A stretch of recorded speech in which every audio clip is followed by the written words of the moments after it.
the Friday night live stream. This is the Adventure Photo Show. I'm Steve Reichert, a photographer, filmmaker, nursing student, and etc. And in this episode today, what I want to do actually is kind of circle back and discuss with you guys a little bit about how we have been doing on this first photo challenge that we started this week. And if you haven't seen that video, I'm going to link all this below in the notes. And basically the challenge has been to use only manual focus and then share those photos on Twitter using the hashtag LVPhotoChallenge. And I'm not sure with the fairly limited camera setup what you can see here, but this is just a sampling of some of the work that has been coming in. We've got a handful of folks that are participating in this challenge, and this is small. My first time doing this kind of a challenge and facilitating it with the group, but it's really cool. Every day it feels like we have new people joining and checking it out, and even people that are really being inspired to work and try some different things in their photography. And that was really my goal in doing this. And of course, every 2 weeks we're going to be doing different photo challenges to kind of give everybody a chance to kind of catch up and share back some of the work that we're doing, and then move on to a new limitation or creative filter that we're going to put our work through. And I mean a literal filter, not a not an Instagram filter, of course. So good evening, everybody. I saw Mario, Brian, a handful of other folks. So I'm actually in a different room. This is my studio. Jason, how's it going? Yeah, this is a new room or not a new room. This is a very old room, actually. This is an old room in a reasonably old house. This is my dad's place. And Peter, hey. Yeah, sorry guys, I know I keep changing up the background a little bit here. So this is where I actually do the majority of my work. And this is my dad's place. So the room that you usually see is both my bedroom and my sort of recording area. And then this area is my workspace where I have all of my camera stuff, and of course, I have to make a little disclaimer that this is not my decorative taste, with the exception of, let's see, the two photos in the corner there, the red and black frame, those are mine. But the remainder of the decor is my dad's. Actually, no, my mom's. Well, she still lived here, which was like 15 years ago. So some of the decor is a little bit dated. But anyways, without further ado, I would like to kind of chat with you guys about some of the kind of what we've been getting out of this photo challenge, kind of check in, maybe share some of my experiences, and also hear a little bit from you all. And those of you who have been participating in this photo challenge, I really appreciate it. Right now, this is super small. There's maybe 5 or 6 of us that are posting photos fairly consistently, again, on Twitter, rather than Instagram, because Instagram is very much like scroll through, just double tap and keep going. But Twitter, there's a little bit more conversation, I feel like, that happens there, and it's a little bit more casual, a little more personal, and also it's a nice place for us to post test work because we're not worried about the aesthetics so much on Twitter. It's easy to kind of let our hair down a little bit and have some take some risks with what we're doing with the cameras. Hey, King Yuzi, good evening to you too. Glad you're able to make it. I apologize for the late start, sort of an apology, I guess, quasi apology. My wife and daughter are here visiting for this weekend, so it's nice I actually have some time to spend with them on a Friday night. So those of you who were mildly irritated that I went for like 3 hours and 40 minutes last week because it just kind of kept going, tonight is not going to be nearly as long of a live stream. Tonight is going to be shorter and more to the point, probably in the neighborhood of a half hour. One of the things that I wanted to also bring up, thank you, Mario. That's very, very nice. I will say hello to my family on your behalf.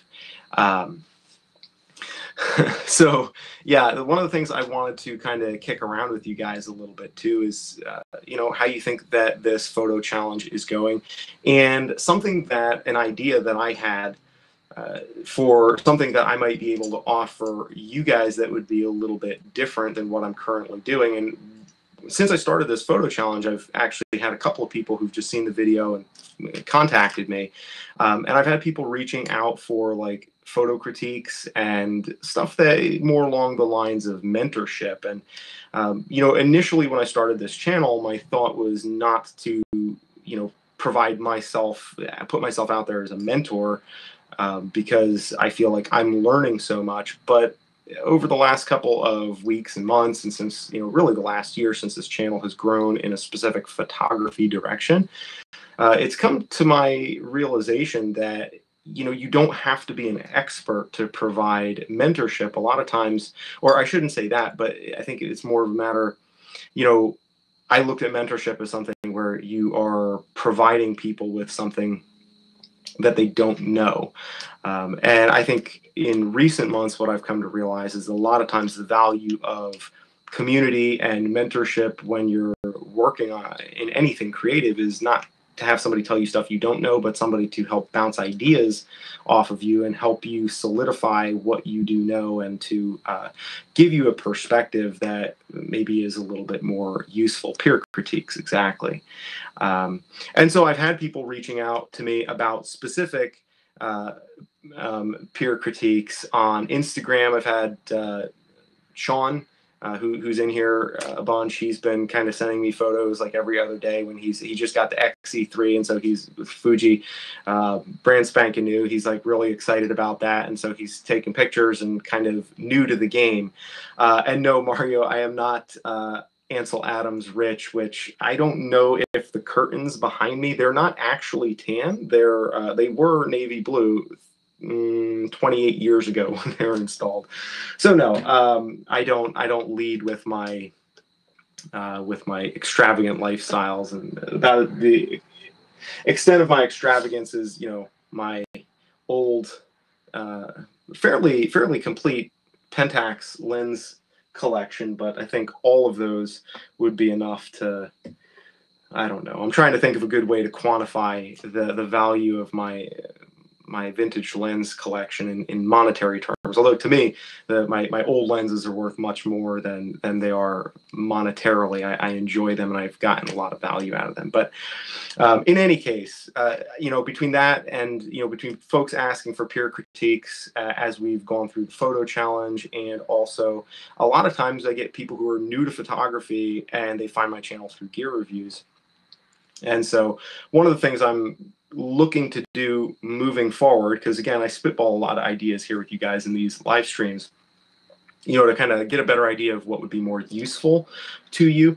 I'm thinking of offering peer critiques to folks that are supporting on Patreon, like $2 a month, basically doing group photo specific, because these live streams here, these tend to get a little bit off the rails. And then we have Manny Rosenberg that comes in and trolls, and we have all this other stuff, and it's it's kind of a little bit of a free-for-all, and I'm totally down with that. I enjoy it, but I am thinking that it might be nice to offer something that's a little bit more specific to photography, specific to critiques, and to be able to do that with a select group of folks that are really interested in kind of pushing that, and doing that through my Patreon community. That's something I am looking to do. And then even doing like one-on-one critiques for things that, for people who are just starting out and really want to get in depth, to have more information about, because I've had a lot of people that follow this channel who enjoy photography, but they enjoy photography from a little bit of a distance. And now that it's like, hey guys, let's get our cameras out, let's go and start sharing our work and talking, a handful of people are like, this is a cool thing, but I don't know if, I kind of, people get a little bit shy, a little bit reticent about that, because, I think enjoying photography is different than actually enjoying the act of photography when you do it. And I think that that's one of the things that I'm excited about with this challenge, is that even for people who just want to do it from a distance without really engaging me on a personal level, you certainly can do that just by practicing different techniques and skills. And I'm excited to see that happening. And even with some of the feedback that I've gotten from you guys and some of the stuff that I want to share about kind of what's been going on with me as I've been shooting this stuff. It's been really nice. And speaking of Sean Kim, hello Sean, glad you are here. Good to see you on. I hope you've been enjoying that XE3. I saw you sent me some messages on Instagram, but I've been out with the family, so haven't really been following too closely there. But anyways, those are some new things that I'm thinking about adding. I've been getting lots of questions, people emailing me with these very detailed, nuanced questions that they want consultation about photography, about lenses, about gear, and sort of not just like, oh, what gear is better or which has better specs, but kind of how does the money I'm spending on gear, how does this actually practically translate into the type of photography that I want to do? And a lot of folks are kind of on that cusp where they have enough money to buy a new camera, a little bit of new gear, but not enough to maybe go, full bore with a new body and a new set of lenses. And so, I take a considerable amount of time to consult and do follow-ups with folks. And what I would like to do is I'm going to start offering that as an actual service for my patrons, even just at a very small, $2 a month level or whatnot, just to kind of get a little something to be able to say, hey, this is what, because my patrons, like half of you, man, you guys are all over the place. I got my patrons checking in right and left. Thank you and welcome. I'm glad you're able to make it on, Tiff. That you guys are what enables me, or who enables me to do these videos and to take the time, because I actually been working very hard studying, and that's been going well, but and my dad just pulled in, so expect my dad to come in and interrupt everything. Just a little warning there. Anyways, having said that, those are some things that I'm interested in being able to offer you guys. And I would love to get feedback, honestly, because those of you who routinely check in and tune in on these live streams would probably be the folks. In other words, my question to you is like, to say $2 a month to have some group chats and maybe a smaller amount of one-on-one critique, is that something that you could be interested in? And, if not, what would make that a worthwhile value proposition to you, to where it's like, yeah, okay, I would spend $2 a month on that. And, that's kind of how I want to pick your brain, if you guys have any thoughts about any of that. Because I'm starting to see a community develop here a little bit, which is really exciting. And it's nice that, I think I mentioned last week on the live stream, that when it goes from people talking to me and it turns into people talking to each other, that is always a really exciting thing. I've started to see that happen a little bit here on these live streams, and that's kind of the whole spirit of what we're trying to keep pushing out as we do the photo challenge together on Twitter, and kind of connect the dots a little bit, kind of come out from behind the camera and some of the the anonymity, which, I mean, to be fair, Twitter is still fairly anonymous, but it gives us a chance to connect with other folks that are found our way here. So one of the things that happened is I got a package. I don't know what this is. I don't think it is anything that has anything specifically to do with this channel, but I've been buying a decent amount of books. Not a lot of books. There's a couple of books I bought on eBay, photography books. And I have to say, if you have the opportunity to go on eBay here and there, certainly if you have time and availability to do things like going to photo galleries and museums and really experiencing photography in a personal manner, which I think that there's a certain extent to which the pursuit of photography is a very solitary activity. It's something that I enjoy because of the and just for the record, I'm using a Mountain Khakis keychain that really is not the appropriate tool for this job, so that's giving me a little bit of difficulty here. But that there's a solitary individual component to photography that I find very enjoyable, but there's also a real world component to it as well, where we have the opportunity to really engage and step out and engage with other people who are photographers, and even real photography, as in like real physical photography, instead of just through our devices. And I think that when we are able to do that and just experience photography in a different way, I think that's really the goal that I have at this point with this channel, is to try to help people experience a different element of photography than what you would normally get taking pictures by yourself and just putting them on a screen. So whether it means getting people outside with their cameras and sharing their work, or printing their work, better yet. And I have a video that I want to do about that, specifically about printing work and the importance of doing that. But so anyways, yeah, I've been using eBay as a resource every week or so. I'll buy a book or a magazine, something that is kind of a little treat to myself to be able to have a little bit of photography to look at. And I've been printing my work as well too. And oh yeah, well, I'll show you guys I actually got a magazine. Yeah, Free Prints does Free Photo Prints, I think is the name of the app, and there's also one that goes for Free Photo Books. I think it's the same company, and then Zeno. I think King Yuzi, you might have tried one of those. I'd be interested. I remember you said you got some of the books from them. I think it was Free Photo Prints. Google Photos also does that. So if you use Google Photos to back up your images, which, to be fair, there's no reason that I can think of that you would not want to do that, because it's an unlimited amount of space, and it's different from Google Drive, but it's basically an app where you can set it up, and every time you put pictures on your phone, you dump images from your computer to your phone for sharing on social media, you can upload them and share an unlimited amount there on Google Photos. So it's a real nice archive. Now, it does compress the files, it does make them smaller, but at the same time, when you're faced with potential, worst case scenario, lightning strike, flood, any kind of disaster, something happens, and your hard drive eats it, and like I have a couple of hard drives here, and then I also have a hard drive off site, which is a network attached drive, like a cloud, basically my own cloud.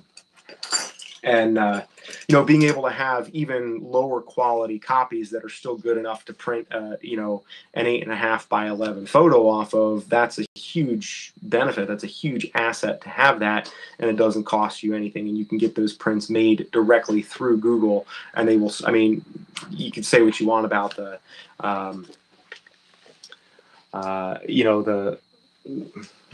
the whole Google owning and having access to all of everybody's images and stuff like that. But yeah, King Yuzi says the 45 free monthly prints from Free Photo Prints, decent quality. I feel like their photo prints are a little bit like oversaturated, and sometimes they crop them a little bit weird. Like, it's not luxurious quality, but it's just a nice thing to have a print sometimes to be able to bounce off of that. That's too bad that Google Photos isn't available over there in the UK. King Yuzi, do you mean that it's not, the photo books aren't available, but the service is still available, right? And Tiff says, I'm thinking of going back to Carbonite. Yeah, I don't know too many of the backup services. I would rather have my own cloud, although it is definitely a pain. I'm going to do a full video on this at some point about just managing everything so that you have a system for organizing, like a workflow for cataloging stuff, and then data backup for storing your work and making sure that you don't lose track of things.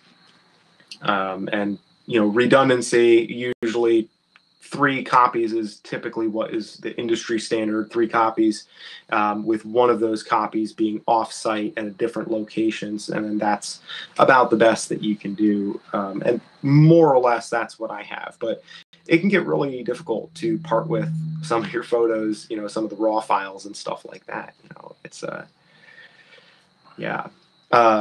Yeah, the network attached drive that I have, it's a Western Digital one. It is 16 terabytes and in RAID 5 mode, so I can afford to lose one drive and it will still rebuild everything. And it's nice. Like, I would like to upgrade the drive so that it's got like 24 terabytes instead of 16. Because 16, when you kind of like a third is the effective a third of that number is what you can effectively store. And so I can store 12, it can hold 12 terabytes on the drive. And once you, with the amount of video that I'm doing, and I don't keep a huge archive of my video footage because, sometimes I wish that I had older stuff. Other times I'm just like, no, I need the space. So you kind of have to make that decision and balance it out. But there you go. So this is what I got. Arnold Newman. 5 decades, and I will be enjoying this a little bit later. But I got that on Ted Forbes' recommendation because he always has really awesome new old photographers, but they're new to me since I haven't seen them. So I'm always looking up the photographers that I see on his channel. Let's see. Yeah, the red, Mario said to get the red 5 drives. The Western Digital Red Pro 5-year warranty. Okay.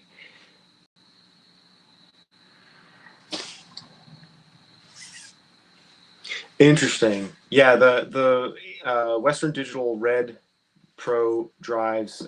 That's what I was looking at getting to replace the drives, which I think is what I have in there currently. But these would just be the same thing, only bigger. And that's what I would do. I would put those in there.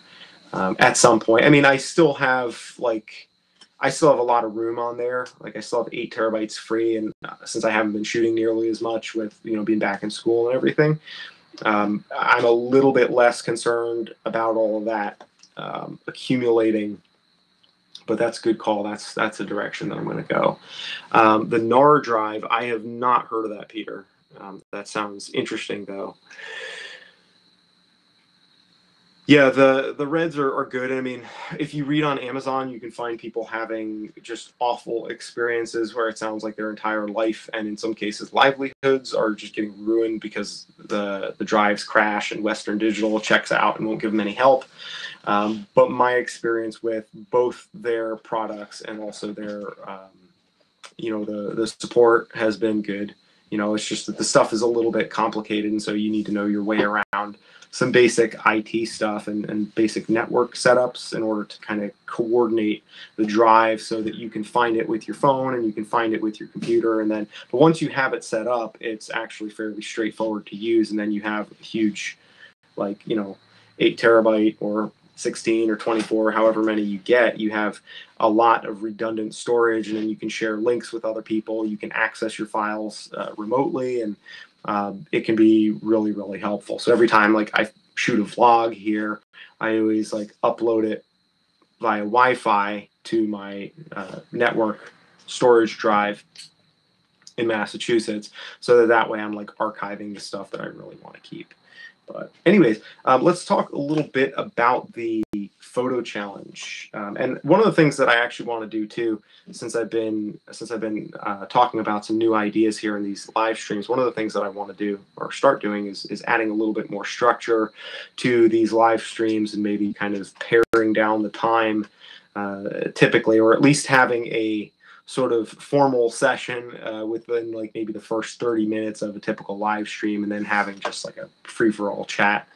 I'd be curious to hear you guys, your feedback about that stuff too. I mean, I think ultimately I'm just going to probably do it and then take feedback as it comes, because I don't know if everybody is kind of able to anticipate how they would feel about that. But curious to get you guys' feedback on all of the stuff that I've been talking about. So let's talk about the photo challenge. What have you guys been thinking and experiencing so far? I would love to hear your input and your comments. I'll start out by saying that Peter says manual focus sucks. Well, I understand that sentiment. I definitely have that sentiment at times. I have both been frustrated with it and also really enjoyed it. So it's a little bit of both, but it definitely has been more work. One of the pictures that I posted last, I think it was actually yesterday, if I can get my monitor turned back on, which maybe it will eventually here.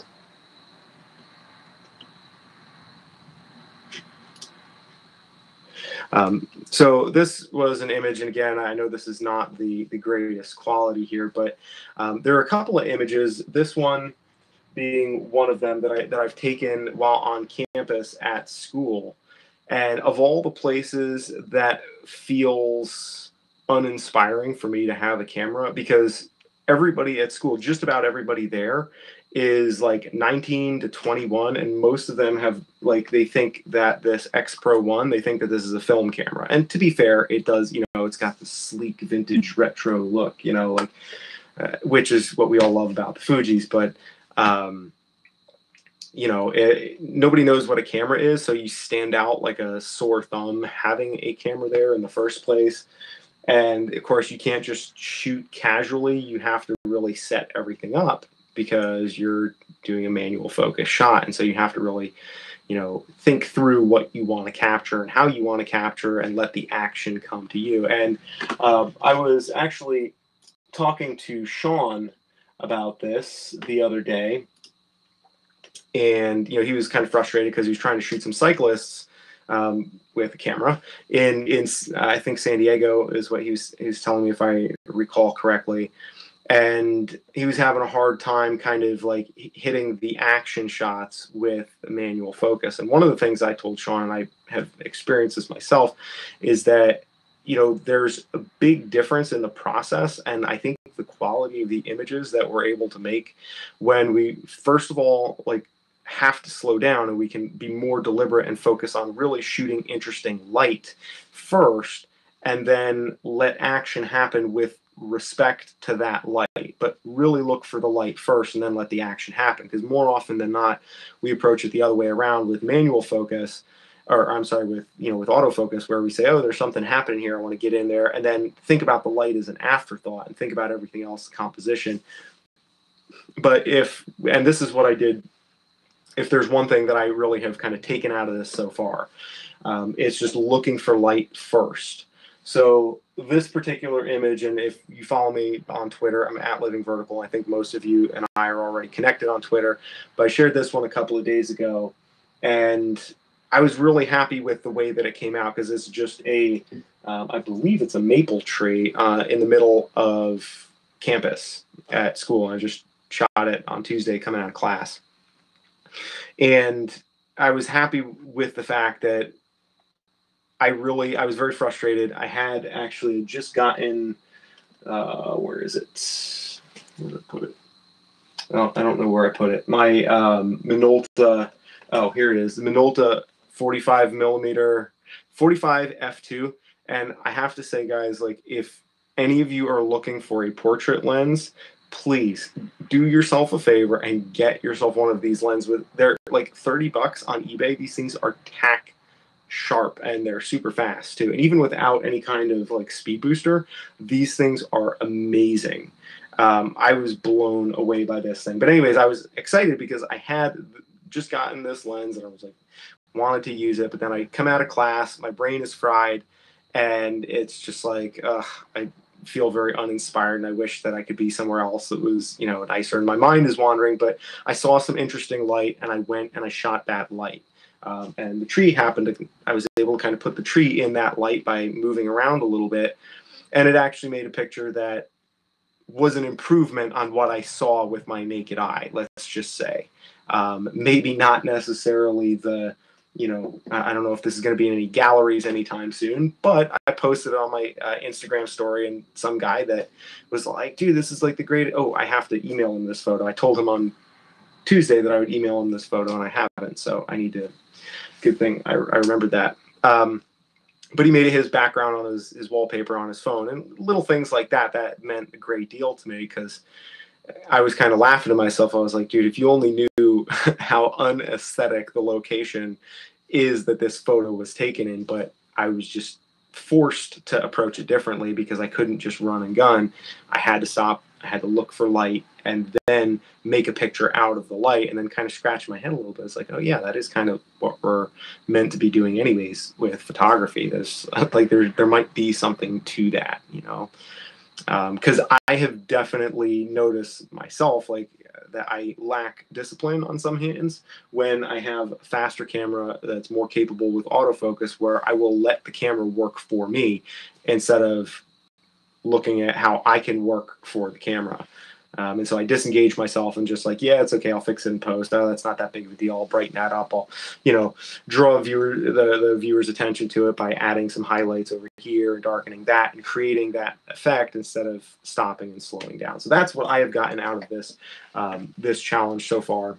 And, I may have that exact same verbatim response with all of these challenges, because to a certain extent, that's kind of part and parcel of, doing any kind of creative challenge, I think, is just slowing down and noticing things more. But I have to say, and I've gotten a handful of emails over the last couple of weeks, people like, should I buy the X100T? Should I buy the X100F? Does it matter? Is there a difference? Blah, blah, blah. XE3 versus XT20. That's one that I've gotten a lot. And the one thing that I have to say is anybody who's looking at getting interchangeable lenses, like if you don't have a budget to get, the XT2 or even the XT20, one of the more expensive cameras, the XT1 is such a good camera for so much less than the XT2, and it packs much of the same punch. And even like the X Pro, like the X Pro 1, this thing is, it's old and a little bit haggard, but I mean, honestly, this thing with a couple of vintage lenses, I'm having more fun, honestly, with this than I was having with the XT2. And the quality of images from a strictly technical perspective, there's not a great deal of limitation where I feel, I mean, the manual focus is, there's some limitations there, right? But, the older cameras, the older kind of the non-flagship, a year or two back in their lineup, those cameras can be gotten for really cheap, and some vintage lenses for really cheap, and you can really do some awesome work with that. So that's kind of where I've been kind of pushing people. Okay, so I've been ignoring the comments for a little bit here. I'm sorry, guys.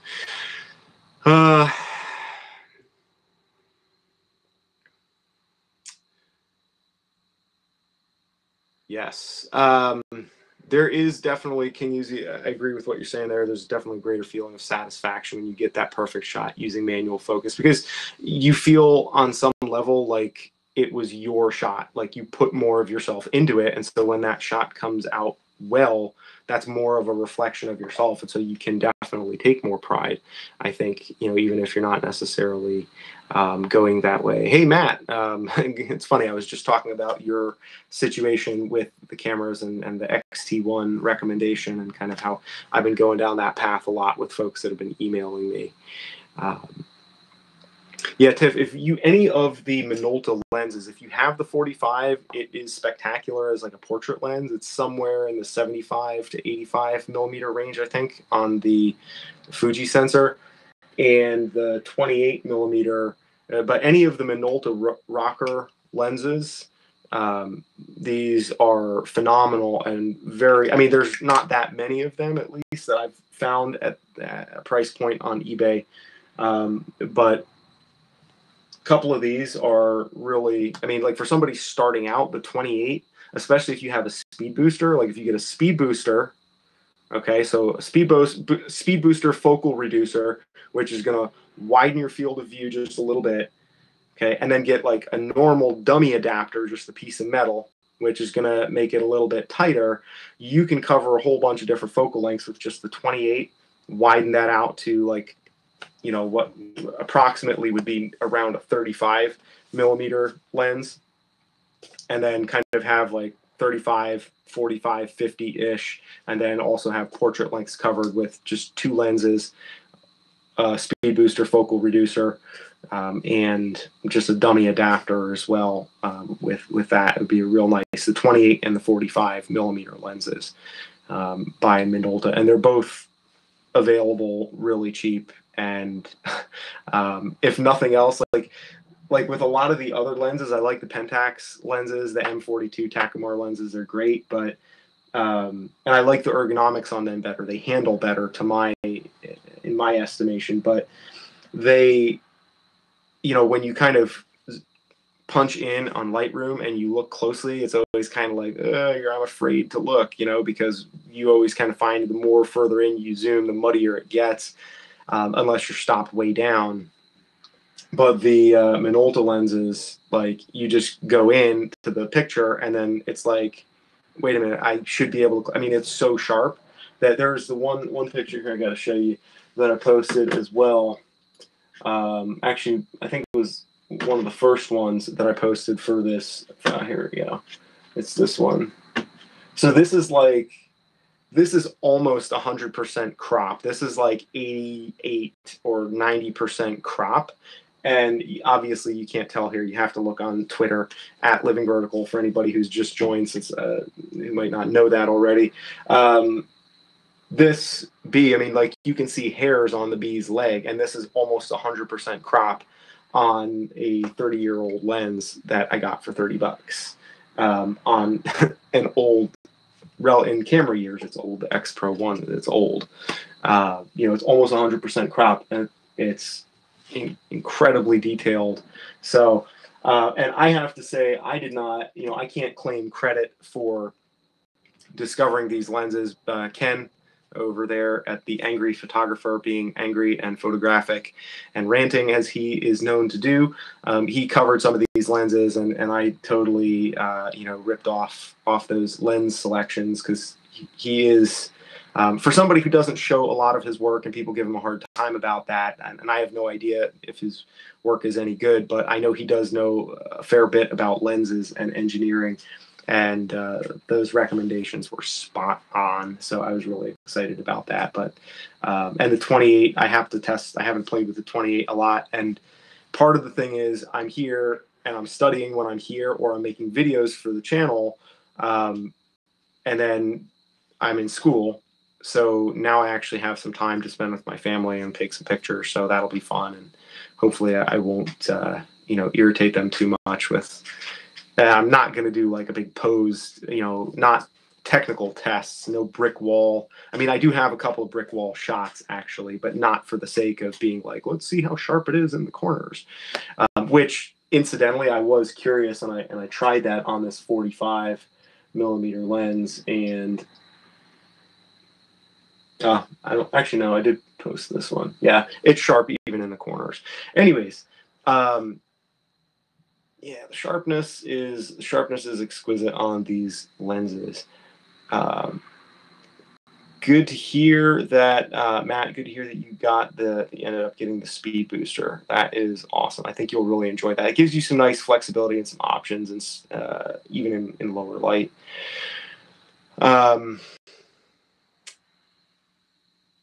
Yeah, that's a good point, Peter. The sensor technology is definitely catching up with where we are. And so, there's a certain extent to which, people are still kind of complaining about, this versus that. I had somebody comment on one of my videos talking about getting rid of the Fuji X-T2 and saying that I should get a D810 and shoot like, a real photographer's camera, the D810 with the battery grip, which, that's all well and good. It's a great camera. And I've shot Nikon's full frame. I have, Nikon full frame camera. That's what I started out with, and I love it. It's a great camera. It's just not really, the whole sensor debate is kind of moot, I think. Yeah, Peter, the film lenses, I think they are really, I think it has to do probably with the consistency and the quality, I think, of the shots with the or the manufacturing process with those with the older lenses. That's where the limitation seems to lie, because you can get a good lens, you can get a lens that's a little bit soft, a little weak, so you have to kind of work with it. But I think to some extent that surprise is nice, because even if the lenses are a little bit softer, you can still get some you can still get good images. You just have to figure out how to use that particular lens's characteristics and how to apply that as you see fit or as needed. Okay. Oh, that was the other thing I wanted to point out. I want to show some, and again, I can't really show a lot of the photos because it's too small to see. This is the latest. I wanted to share some of you guys' photos, but again, it's like I can't really access a lot, or I can't bring a lot of this stuff up on the scale, but some of the more recent ones. Peter doing some bird photography. Now, I have to say that's a pretty substantial level of difficulty that you're going for there. So my hat is off to you for taking that risk. I don't know if you would have done that on your Instagram or not, but that's a pretty heady shot to attempt using manual focus if you're shooting birds, especially a bird in flight. So that's pretty sweet, pretty impressive. It's funny, I was actually walking past some trees today, and I'm always trying to think of like how I can make trees interesting. And that's like, yeah, shooting dead birds with manual focus is probably your best option for bird photography with manual focus. Although I have to say, it seemed like you nailed the focus pretty close on that one, Peter. And Tiff, when I first saw this, sorry about that. Internet cut out there for 3 seconds. Yeah, I was trying to figure out what was going on here. And then, with this photo, I really had to kind of get into it a little bit more in order to find that very small subject, the little rivets by the look of it that were in focus there. It's pretty cool. Shot the moon last night because harvest moon, so I made this one on the GH5 on the Panasonic because I found that autofocusing on the Panasonic, or I'm sorry, manual focusing on the GH5 is like way easier than it is on the X Pro because the focus peaking and the manual focus assist on the GH5 is like better than it is on the X Pro 1 anyways, although I would be curious to hear how it compares with the X Pro 2 and or the XT2 or some of the newer Fuji cameras because I haven't used my XT2 really. When I had it, I wasn't shooting it in manual mode very much. So, and let's see, there's one other that I really wanted to touch on here. Actually, there's two, and ironically, they're right next to each other. There's a fellow from Brazil, Guillaume, who is shooting all film, and I guess that's how he found the video that I posted, and he was new to the channel, but he sent me an email and was like, "Hey, this is cool. I'd like to, check out, is it okay if I'm doing this in film?" And I was like, "Yeah, dude, that would be awesome." And I convinced him to get on Twitter and to share some of his stuff. And these are all film shots, but this one particularly that he posted was one that I was really excited about. That was really cool. Like a lot of different people kind of experiencing different moments in their own little world, but in one shot collectively where they're all in a group. And it was I was really interested by this shot. You can see there's a lot of different stories kind of going on there that kind of coalesce into one central story that's brought together by the photo, which is what I think makes it really interesting. And Peter, this photo, I don't even know exactly what that looks like. A bird. I believe that's a bird. It's a bird in flight, but when you look at it, and obviously I can't do it justice on here because the monitor is there and I'm here, and I don't have a rig that allows me to transpose stuff right now and actually put stuff on the screen for you. But go to Twitter, check it out. I'm going to wrap up here in the next 3 minutes, and when we're done, you guys should go to Twitter, check this stuff out, start taking manual focus pictures, post your stuff, and I really want to know kind of what your experience of this is and how you're feeling about it. I really like this shot because, if I had made this shot, there's a certain extent to which you look at it and you say, it's blurry, it's not the tack sharp corner to corner, HDR.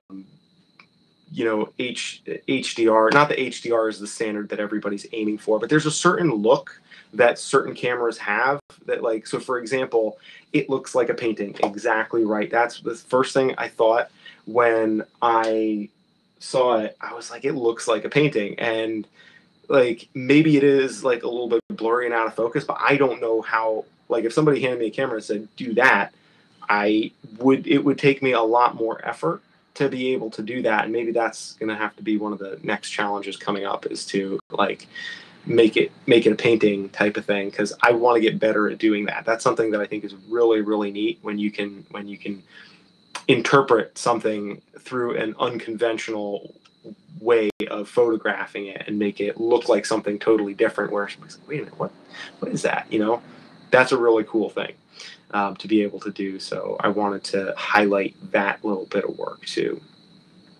You have to accidentally leave IBIS on. Well, there you go. Yeah, to me, interesting photos are, I appreciate interesting photography more than technical photography or technically good photography. And I mean, if you can do both, that's awesome. But, you know, if you have to go one way or the other, interesting photography to me always is going to trump technically good photography. Sweet. Yeah, Scott. Eddie. That's right, not Scott. Scott's Wild Camper, your channel handle there. Yeah, I'm glad that you tried using the manual focus. It's definitely what I use as a default for video.